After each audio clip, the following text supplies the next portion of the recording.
reporting on the games you love by people who love to game. The MMO Reporter Network. You're logging into your favorite game, grinding out some gear.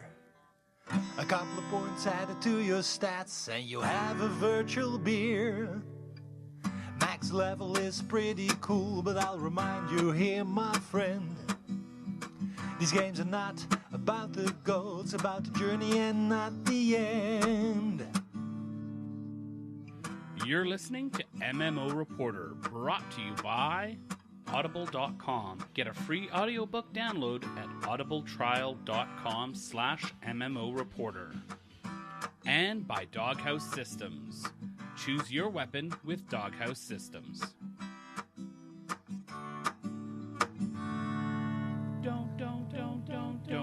Don't forget about your ults you need to cherish. Each and every little character you've got, no matter what level they're at. Don't forget about your ults. Hello, everyone, and welcome to another episode of MMO Reporter. This is episode 214. I'm joined once again by the 1972 Pant Creation contestant extraordinaire, Layanor. Hello, Layanor. That's almost as old as I am, but that's not correct. I've got the plaque here. I've got the evidence. No. I've got the evidence. And of course, the judge of the 1972 Pant Creation Contest at MMO Bill himself. Hello, Bill. I like to call him the father of pants. The father of pants. No. Yes. You guys pain me. He has brought pants onto the world. Mm-hmm. Yeah. He's the foundational pant, as it were. He is the foundation upon which all pants are built. Mm-hmm. Yeah. So, Layanor, how's it going? Welcome back from your road trip. Thank you. We had quite a bit of fun. Unfortunately, we had 2 flat tires on the way up, and we ended up having to come back. Aw. So I'm not even going to bother with the destination. So we went somewhere and came back. There you go. And had 2 flats along the way. So you got to test out the strengths of your pants as you changed the tires. Yeah. Sure. I think it's more likely that the restaurants actually contributed to that. All right. I think it's time to talk about what we've been doing in game because we've been playing a few different things. So, Layanor, why don't you start? Well, just today I jumped into a little bit of LOTRO. I did a live stream of Middle-earth at War, which is me and the Moors with a huge raid. Unfortunately, there wasn't too much going on, so we were out there for about an hour and then kind of closed up. I think a lot of people are getting ready for the new patch that is going to be coming out with Update 16. So everybody's getting, all their gear and all that stuff ready. Mm-hmm. I did a little bit of epic battles, and I did the Goblin King instance, which is a 3-man. I haven't run through that stuff in a long time, but there were a couple people that were on from a older kin I used to be in from about 2 years ago. Oh, cool. And they were on, and we got into doing some stuff together, so that was pretty cool. Nice. It's always fun when you get to connect with old friends. Yeah. Then over the weekend, I got into some Guns of Icarus, so I'm level 22 engineer in that now. Oh, wow. It takes quite a while to do. Yeah. You have to be on winning teams. Yeah. I'm out. And not what was it? We Touch Boys or something like that? The team that we fought against that one time? Oh. Remember when we did the Guns of Icarus stream night? It was something like that. Yeah, it was something like We Touch Young Boys or something. It was really horrible. It was something like that. It was yeah, and everyone thinks I'm joking and exaggerating. And really, it was some lame thing. No, it was. I think it was pretty close. It was, We Touch Young Boys or something. It was something like that, yeah. Entirely illegal. Yeah. And then I actually jumped into EVE Online. Oh, really? Oh. How did that go? Made a character and got in a ship and started mining. And that was it. And that was it. I wanted to do more. Unfortunately, they have the 30-month free. 30-day. Not 30 months. 30 months free would be nice. I would go for that right now. 30-day free. You get to do basically the beginner quests of a bunch of different I don't even know what they're called, like engineering and mining and like jobs. So Yeah. you could do about 8 of those, and it seems like that's where it cuts you off, because it keeps telling you that you need a subscription for like anything that you want to go past that. Oh. Including with skills. There were specific skills that I can't even get because I'm not a subscriber. And right now, the only ships that I can get are the ones that I got free out of the quests. And after that, I have to be a subscriber just to make my own ships. Oh, wow. So I don't really have much of a choice other than to go mine for a little while, every day or whatever. So it kind of sucked. I was getting into it and really, really liked it, but that wall just like slapped me in the face Well, by like day 2. yeah, And I was but like, man, it is a this sucks. trial, right? So that it has done its job. It has gotten you interested in the game, and now it wants you to pay. Yeah, with but blood. I still have 28 days free to do whatever the heck I want, and the only thing I can do is go mine or get into a company and do maybe a little bit of something with them. The wall is already in my face on day 2. Yeah, but I think you're approaching it the wrong way. You're approaching it as if it's a free to play game and this wall of a paywall, where that's not what the trial. I don't think that's what a trial is. I think a trial is more, hey, come try out the game. It's going to be limited, but see if you like it or not, so that you don't pay for the game before you even get to do anything. Does that make sense? That makes sense, but I would think that would be like a week instead. Well, yeah, like the length is too long, but it's that's I don't know. I'm not. I wouldn't be. I don't know.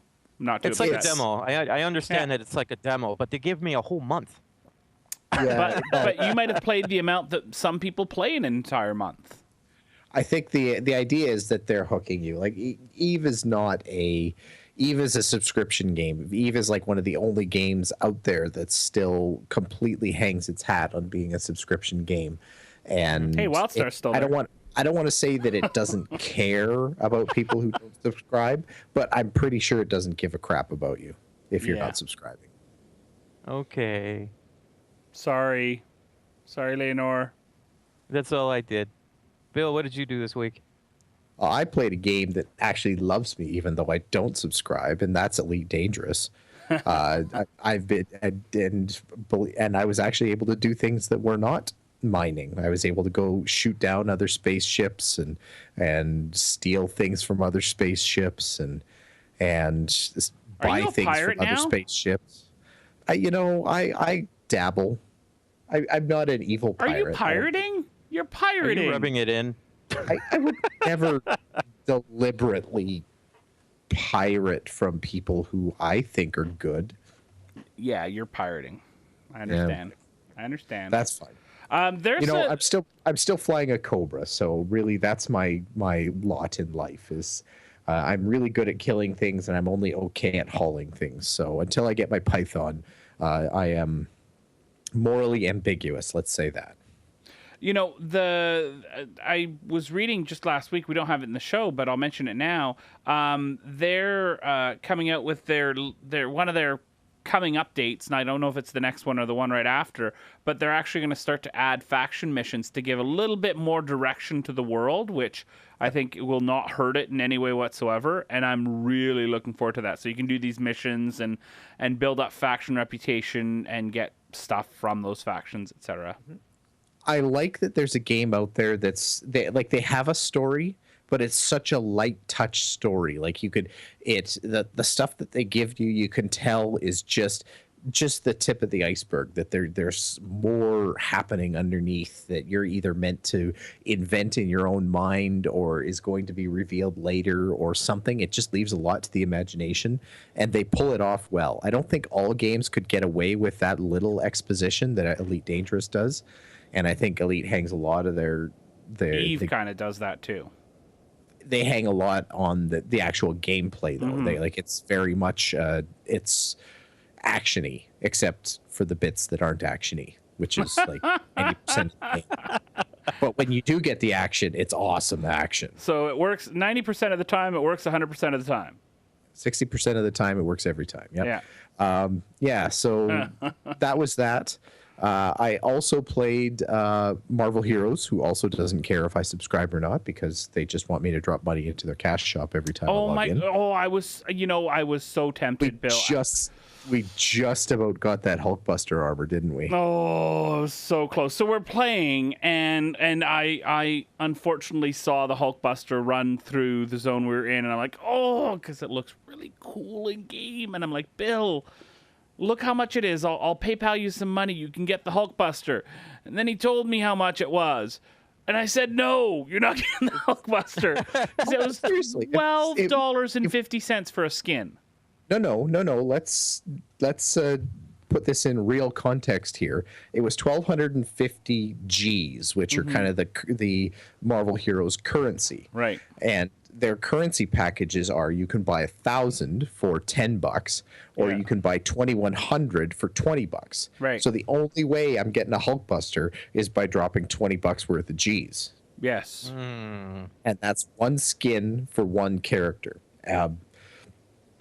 Yeah, it's a cool skin, but that's reaching pretty hard, I think, for... Yeah, and I think the pack for all the skins for all the Avengers in the Age of Ultron pack is like $38 for all the skins and getting the Vision as well, I think it was. Yeah. I think we put the question to the chat room for the stream, and I put it out there and said, who wants Chris to buy me the Hulkbuster? And I think if there had even been one person that said, yeah, then it might have happened. It might have, but instead it devolved into a conversation about Spider-Mounts. Yeah, exactly. So I hate you all. Amazingly, our chat room actually let Chris off the hook on that one. I was surprised. I hate you all. They love you, Chris. They really do. they care about you and your wallet. Spider-Mounts. Chris just buys all the Spider-Mounts. Yeah. Any game, doesn't matter. Okay, that's the new song. There you go. Spider-Mounts. We got to get a tune for that. Get Harry on it. Yeah. Okay, sorry. I was interrupting. Played some Guild Wars 2.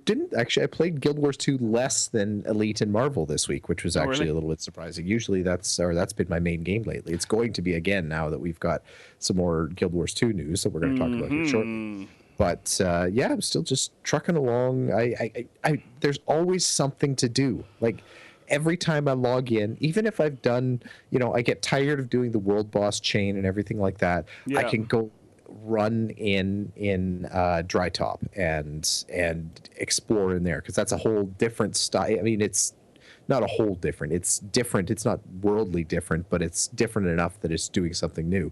If you don't do that, you do a quick little world versus world. I mean, if you don't do that, you can do some crafting or you can try to play the auction house. It's just I never feel like I'm out of something to do in Guild Wars 2. Mm-hmm. It's good. I like it.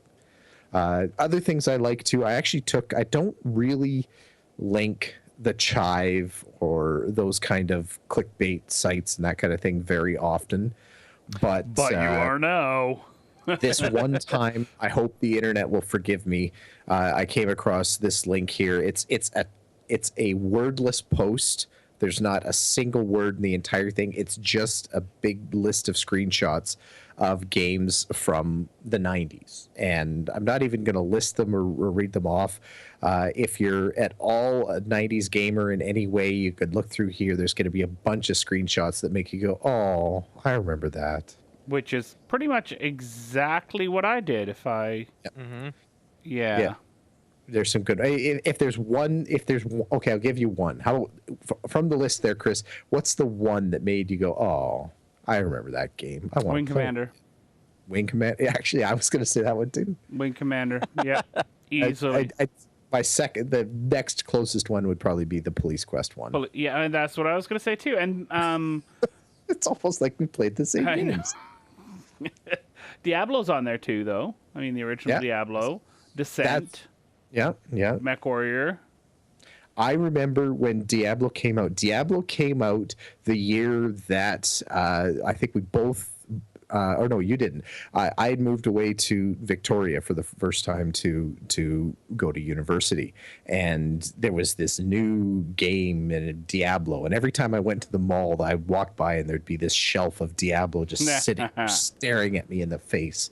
But I was also a poor university student that had an absolute junk for a computer. So basically, I spent all my food money and bought a computer and ate craft dinner for 3 months straight so that you could play Diablo. Exactly. Yeah. Understandable. Yep, understandable. I think if I had the choice, I'd do it. Yeah. Very exciting. Well, as for me, go ahead. I was just going to say that's it for me. How about you, Chris? You were cutting in and out a little bit, so I was trying to cover for you. Yeah. I finished my WoW challenge. Well, okay. The WoW challenge that I put to myself is complete. I did not hit 30,000 gold. I did not get enough for a token. But I think that had April not been quite as crazy as it was for me, I would have been able to, but it would have had to take my entire gaming experience to do it. When I went in, when I did play WoW, all I did was things that were high reward stuff. So I'd do my first dungeon of the day, then I'd go through all the raids once a week to get the bonus gold. Then I would do some mining and stuff like that to get some materials to sell with that. And then I'd sell my stuff. I tried going back and doing the old raids, and that's still, I got some money, but it cost me money to do that. I had to buy, just to get into Nax, I had to buy my flying in Northrend, because this was a new character, right? I boosted it up to 90. It was my Death Knight that I played during Wrath of the Lich King era. So I think I could have. I do not think, for anyone who's thinking about going back and having that be the way in which they finance their gameplay, unless you're going to make WoW your game and the only thing that you play, and you're going to play the crap out of it, or play the auction. If you play the auction house, that's completely different. You're going to be able to do this easily. But if you just want to play the game, you're not going to be able to count on that unless you already have a huge reserve of gold. It's down to 22,500 for the token on our server, at least. I should tell you, Chris, I was talking to a buddy of mine at work, and you might hate this, but it is what it is. He started doing kind of a concerted effort to make money for buying these tokens and that kind of thing once it all came out at the beginning of April and everything like that. And he played for probably 2 or 3 weeks, fairly heavy, but not like end of the world type heavy. Yeah. And he's got his subscription paid for the rest of the year. Oh, I'm not surprised.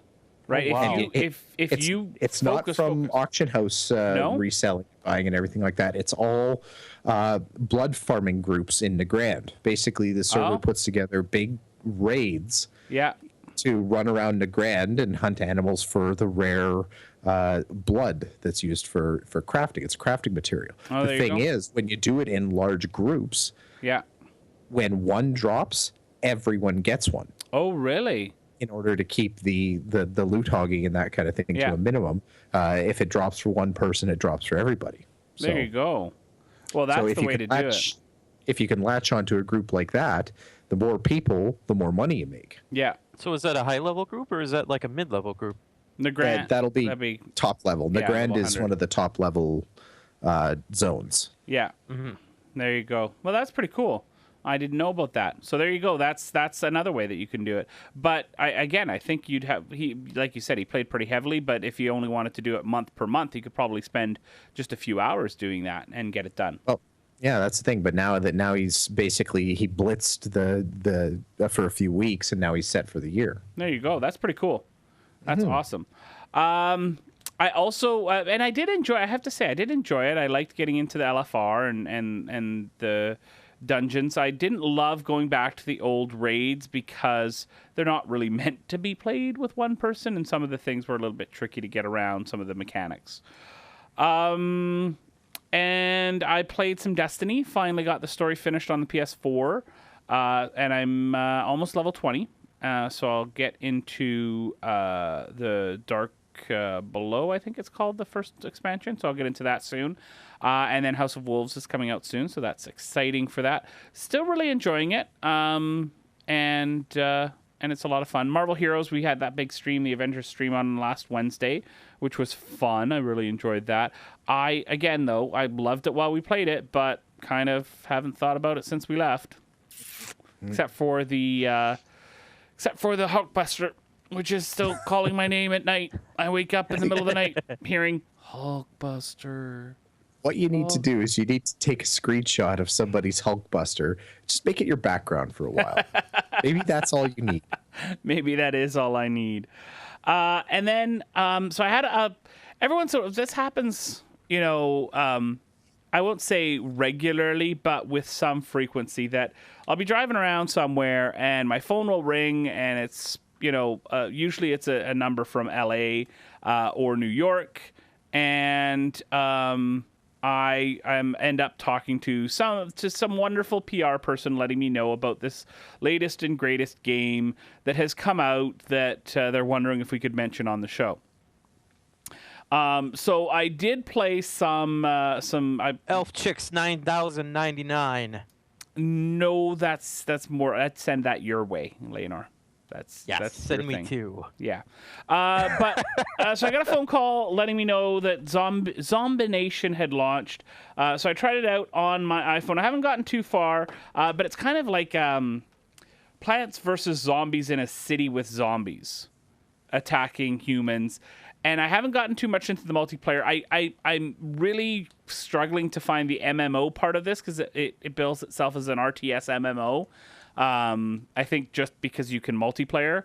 The game itself is okay if you like that sort of you spawn all your zombies and then you drop in your special zombies as you go through stuff. So I'm still pretty early in the game. I'll talk a little bit about it more next week. So that's pretty much everything that I have done in game for the last little while. Before we get on to the news, I want to mention our wonderful Patreon campaign, patreon.com/MMO Reporter, where 27 of my closest friends are our patrons. We're currently at 127. We are only just over $100 away from our patron-only podcast, which is our next goal that we're going for. So go check that out if you'd like to support what we do and help us do some more stuff for you. So let's move on to the news. So I ask, please don't delete my guy after beta. Please don't crush that part of my soul. Please don't delete my guy after beta. Please, my guy makes me feel whole. Please don't delete my guy after beta. All the way up to 50. First news bit of the show. I just wanted to drop that Guild Wars 2 has announced the Chronomancer spec. This is the first elite spec that's coming out, or that they've announced as part of the Heart of Thorns expansion. And for those of you that aren't aware, elite specs are kind of the graduated specializations that are going to be made available to all the different classes for the expansion. This is kind of what's going to be made available instead of a new level cap that would more typically be added with an expansion. So it's a pretty cool thing. So the Chronomancer is, I'll just give you the quick and dirty of this. It's essentially a time manipulating spec for the Mesmer. And the Mesmer is a class it's a magic caster, but it's primarily focused on illusions and disorienting your enemies and that kind of thing. So this sort of fits into that. It's a time manipulator in the sense that their abilities seem to be focused on slowing their enemies down, speeding their allies up, and there's apparently a few abilities in there that actually quickly zap enemies back in time, so you can actually or your allies back in time. So in order to drop conditions or negative conditions from your allies, you might teleport or transport them back in time 5 seconds before they got conditioned. So there's that. They have more powerful shatter ability. Shattering is the ability for them to blow up the clones that they, or the illusions that they create for as a damage thing. This is all a little bit inside baseball if you're not Guild Wars 2. And if you are a Guild Wars 2 person, then this is just like the juiciest of juicy. So anyway, we have a video of the class kind of in action, showing off a few of the abilities and that kind of thing. It also adds the video implies too that there's a shield spec available to the Mesmer as well. So very cool looking class. It's a nice touch, nice spin on the Mesmer class and that kind of thing. So I what do you guys think? Is this are you going to be rolling up Mesmers right now? I'm going to be leveling my Mesmer, that's for sure. I'm really excited about this. The whole idea of adding alacrity, I think they're calling it, which speeds you up, or chill, which slows you down. And triggering it by shattering your phantasms. And they've mentioned that you're going to be able to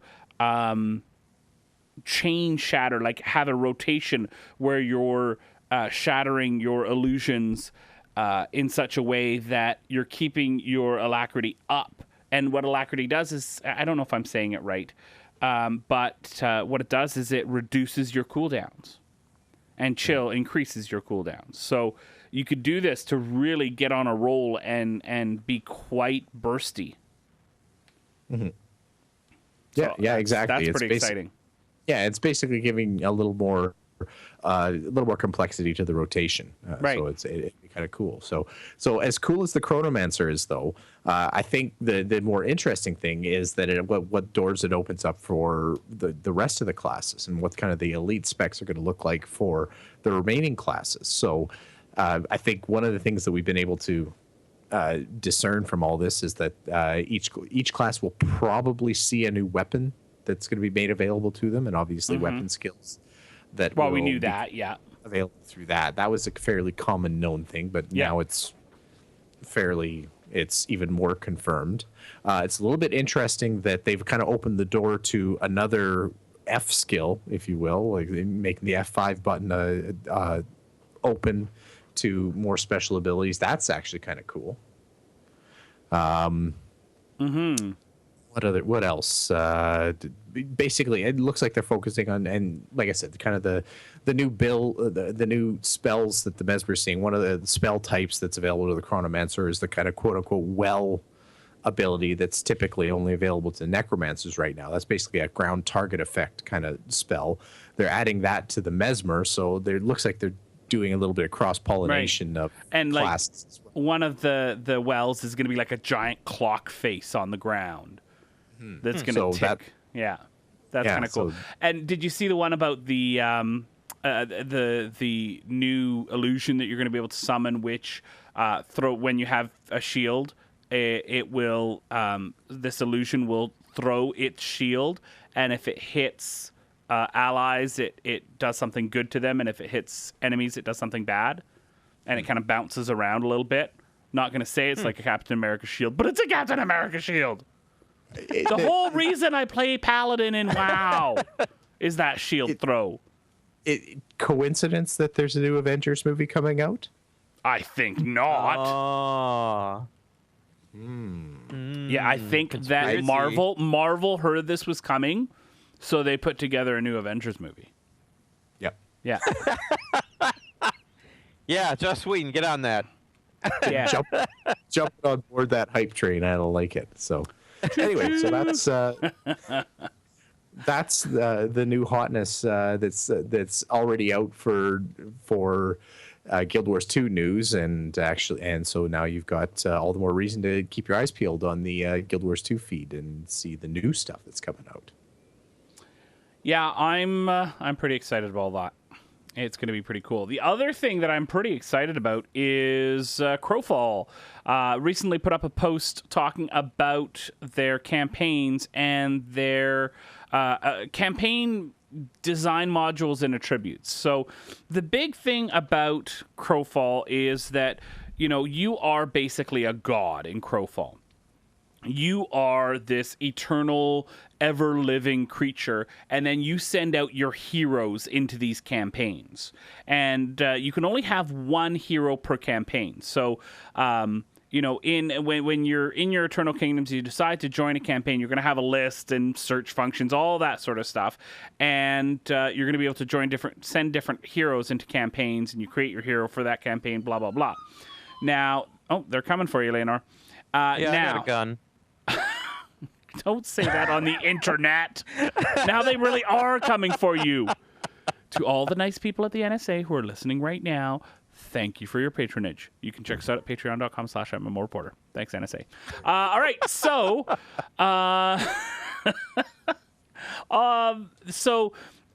there's going to be different variables to these campaigns. There's these different rule sets that they've talked about. Some are, we've talked about the 3-faction ones. We've talked about the guild versus guild, the free-for-all, all that sort of stuff. But on top of that, they're going to be able to have the attributes that they modify. So things like map size, resource rarity, archetype limitations, so class limitations, etc. And then they're also going to be able to to add some design modules on top of these game types, these rule sets that will change the rules a little bit in that particular rule set. Not change the format of that rule set, but just change some of the rules within it. Like they might change the way sieges work. And then they might override some sort of other rules or stuff like that in the in the campaign. So the big thing about all this, though, that I got from all this is it's devs that are creating all these campaigns. This is not going to be something that players are, I want to start a campaign that has this, this, and this. Players are going to be able to request that, but it's going to be the devs starting that. And the more I thought about it, the more I liked the idea, because I think that will limit, like I originally thought that it would be players that were creating all these campaigns, but I like that it's going to be devs, because then we won't have, I can't get into this particular campaign, I'm just going to create another one of my own, and then the fracture of the community. This will focus the community a little bit. So I'm excited about that. Yeah. It's a nice touch, but I mean, it's a nice touch to kind of put it out to the community and that kind of thing. But like your core gameplay should still be developed by developers. That's why they're there. That's why they draw the salary for it and everything like that. So if I had to actually trust my gameplay into somebody's hands, even though there's some great community contributions and mods out there, I'm happy to see it be community inspired, developer implemented. How about that? That's the magic. Yes.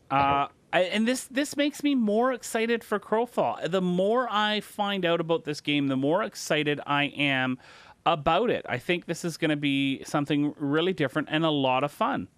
I really think we're going to enjoy it. Layanor, is this, we've talked a lot about Crowfall. Bill and I have said that we both backed it on Kickstarter. Is this making you more interested in the game as we talk about it? I know you're really into PvP with LOTRO, I think, is your biggest PvP game.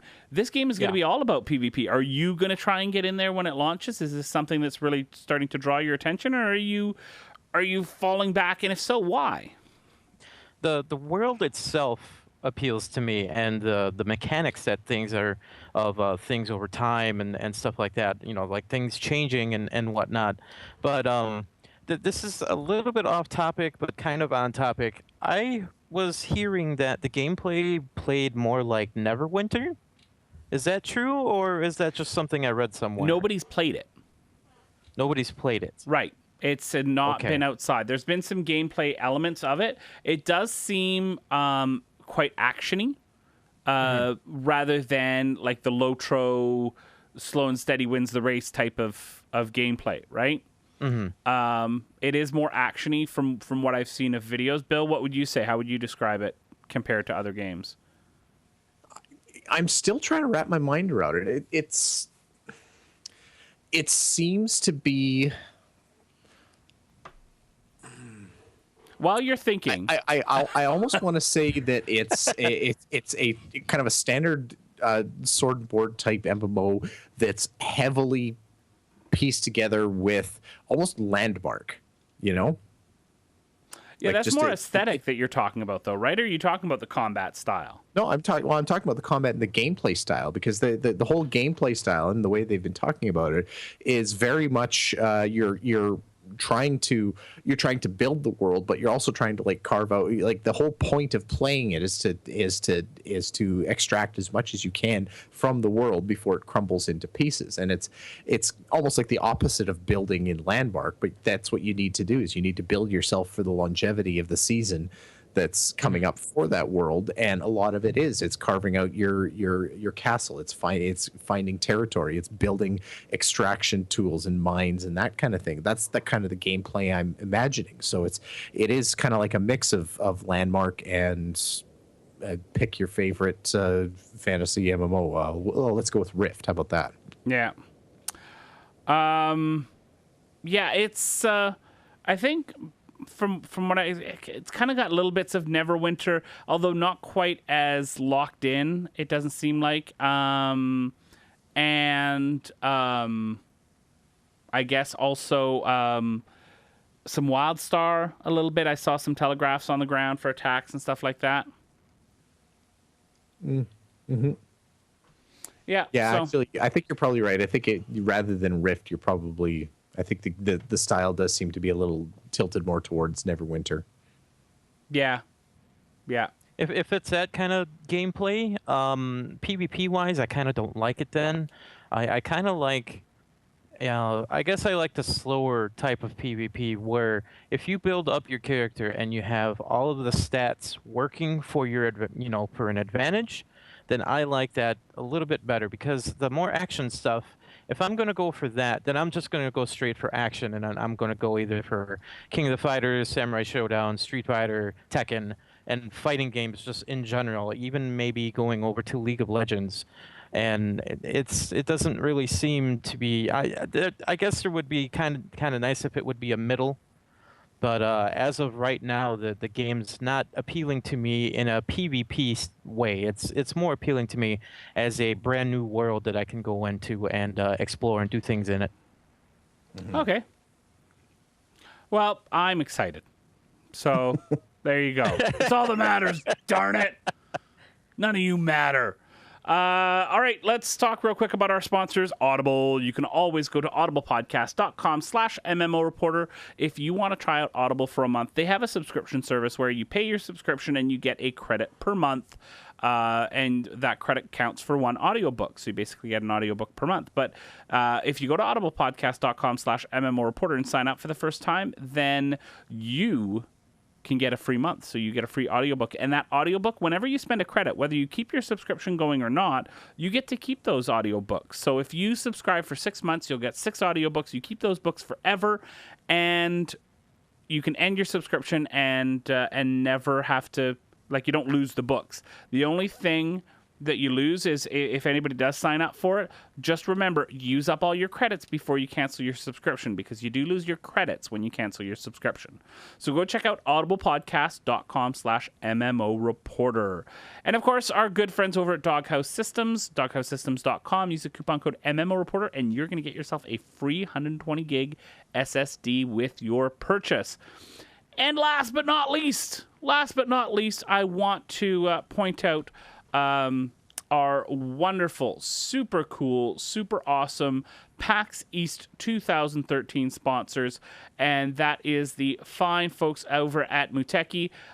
They have recently put out their RPG Dragon Fantasy, and you can check it out on Steam. We'll have a link in the show notes where you can go check that out. Just search Dragon Fantasy, and you can find it as well. They did sponsor our PAX East trip, so go thank them by checking out their game. And let's move on to the last story. Boss from me, more than deeds is all you have to do to make the raid. Then you wouldn't have to say that you're beautiful. That pew pew line gets me every time. We have some news for LOTRO. Lord Sorry, of the Rings hold on. Online. LOTRO news? What? LOTRO news? Yes. Whoa. Yeah. Whoa. They're coming out with Update 16, which is going to be the return of instances. They're going to be coming out with 2 3-man instances and 1 6-man instance. And they're kind of changing the way that those instances give out loot at the end. They're reverting it back to the original way where everybody master loots and then gives out pieces to people that roll on it. Isn't that crazy? I mean, they just... when was this? This was, I want to say almost 2 years ago that they said that they were going to do away with instances and go with epic battles for quite a while. Mm-hmm. Yeah. That's a long time ago. That's a long time ago. It does feel like forever ago, and I miss instances. I'm not a heavy instance runner, but yeah. I'm just like I'm reading your points here from in the show notes, and I'm just surprised that they're working on instances again when they said they didn't currently have anyone working on instances a while back. Right. So there were a few people that were in a dev video and also on their live stream when they talk about things. Mm-hmm. They're naming a whole lot of names of people that we've never heard of before. So apparently now they do have an instance guy, which I think they didn't have for like quite a while. And a few like other people too that are just kind of popping up and saying, "Oh yeah, we've been working on this, and this." Yeah. So it's kind of neat that we're seeing a lot of things coming out, including they're putting in 3 more regions, which is if you know Lord of the Rings, Osgiliath, Yep. where there was a big old battle. In Lord of the Rings, the movies is where everybody was fighting in the water behind pillars and stuff, that big battle that happened. Surprisingly enough, there's not going to be a level cap increase, even though that they said that they wanted to do one last year and then possibly this year. But I guess the community just stepped up and said that we're tired of leveling, I guess. So I don't know. So what they've done instead is they decided to work on the legendary weapons and give that an overall. So what they've done is they made it so once your legendary weapon gets to level 100, you can boost it up even further past the stats that are already on it. So you can start leveling your legacies all the way up to like rank 42 or some crazy number. Wow. And these things take a long time to level up and grind out. Yes. I remember legacy grinding. That hurt. Yeah. Well, it's even longer now. Yay! Yay! Damn it. Pretty much. Yeah. Although, if they are going to do alternate advancement, which is basically what this is doing, what Guild Wars 2 is doing with, Heart of Thorns, I'm glad they're reworking the legendaries because they still need more work. I don't know. There's so much. I think it's like oh gosh, what was that stat? Not brilliance. Mines of Moria. What was the stat that came out with that you got on all the gear? Oh, you know what I'm talking about, Bill, don't you? Yep. Radiance. Radiance. I know it beginning with an R. It like Radiance when they got rid of it, and because it just didn't work. I think that legendary weapons also have a lot of bitter feelings towards them because they've just never quite worked how they should have, or the community wanted them to. So I see this reworking of it, and I'm like, eh. So a grindy system is grindier, yeah. Yeah, it's but the thing about LOTRO is that there's so much there. The game in itself, the world is so strong that it's easy for me as a player to overlook a lot of this stuff because I just want to be in the world. Yeah. Yep. I just want to play it. And so I can look up this, ignore this crappy legendary weapon system that's getting better. I'll give you that. It's better, but it's still not, I think, where it could be. Anyways, that's my rant for the day. Thank you very much. I'll take my bow now. I'm bowing, even though this is audio. Yeah, I know. Anyways, any other thoughts on this? Discussions? Concerns? Worries? Fears? Get off my lawn. Hopes? Dreams? Yep. Oh, Yep. Yeah. All right, then I'm going to move on to our quick mention here. Just want to say for all of you cosmetics fans and WildStar fans, Hollow Wardrobe is something that's coming in Drop 5 in WildStar. And I wanted to mention this because the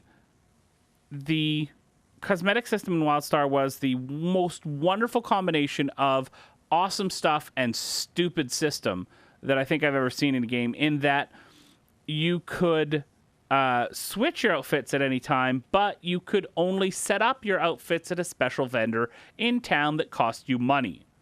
Anytime you wanted to dye something, you just didn't use the dye, you had to pay to change the dye. So they are no longer forcing you to go back to town just to change your cosmetics. You're going to have to get this Hollow Wardrobe. You're going to pop it down, and you're going to be able to change your costume anywhere. I think the thing is probably that the way they do the wardrobe system, which is that you have to do it through this vendor or other thing, is that they can't just change it so that you can change it on the fly. They have to have this Hollow Wardrobe or something like that you interact with to make the system work. It's probably deep in the code somewhere, and it's just not worth changing it. This is the easy fix. Does that make sense? So yeah. There you go. You're not all that impressed, are you, Bill? No. No. I wanted Layanor is to say- impressed, though. Yeah. Not really. But I am. I think it's a good move for WildStar. For all the cosmetic hounds out there, they can get into their Hollow Wardrobes. All right, that is everything that we have to discuss here today. We have no more news for you fine folks of MMO land. Bill, if people want to get a hold of us, how can they do that? Well, they can head on over to our site on the web at mmoreporter.com. You can send us an email to mmo.reporter@gmail.com. You can visit us on Facebook, facebook.com/mmoreporter. You can tweet at any of us, at MMO_reporter for Chris, at Harry Hall for Harry Hall, at Layanor for Layanor, and at MMO Bill for yours truly. You can give us a call at 616-666-6778. You can find any of our Zerg ID profiles online. Just look for Almazar for Chris, Woe for yours truly, and Layanor for Layanor. Head on over to YouTube, youtube.com/MMO Reporter Network to check out our YouTube offerings, all the shows that we put up, including all the little video-y tidbits that make it into the show, as well as all of our past PAX coverage and other neato stuff that we put up there. And finally, if you're looking to help us just keep on going, pay those dirty old bills that keep turning up, head on over to mmoreporter.com/support for a whole bunch of different options, including all joining our club of fantastic Patreon supporters over at patreon.com/mmoreporter. Thanks, Bill. Layanor, thank you so much for bringing your world-class pants to this podcast tonight. Yeah, you should see what my pants can do. I'm good, thanks. Bill, as always, a pleasure. Always a pleasure. I Always. especially thinking about Layanor wearing pants. That's just fantastic. Yeah, that's a good thing. It's a good thing. And thanks to our interesting chat room tonight, where we learned all sorts of facts and information about the world at large. And thanks to all of you at home for downloading the podcast week after week. We sure appreciate it. We hope that you download it again next week. But of course, most importantly, we hope to see you in game. Don't forget about your ults you need to cherish. Each and every little character you've got, no matter what level they're at. forget about your oaths you need to cherish.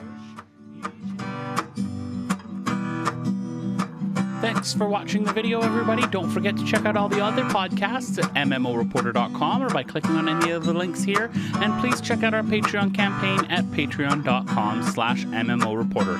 Thanks, everyone, and see you in game.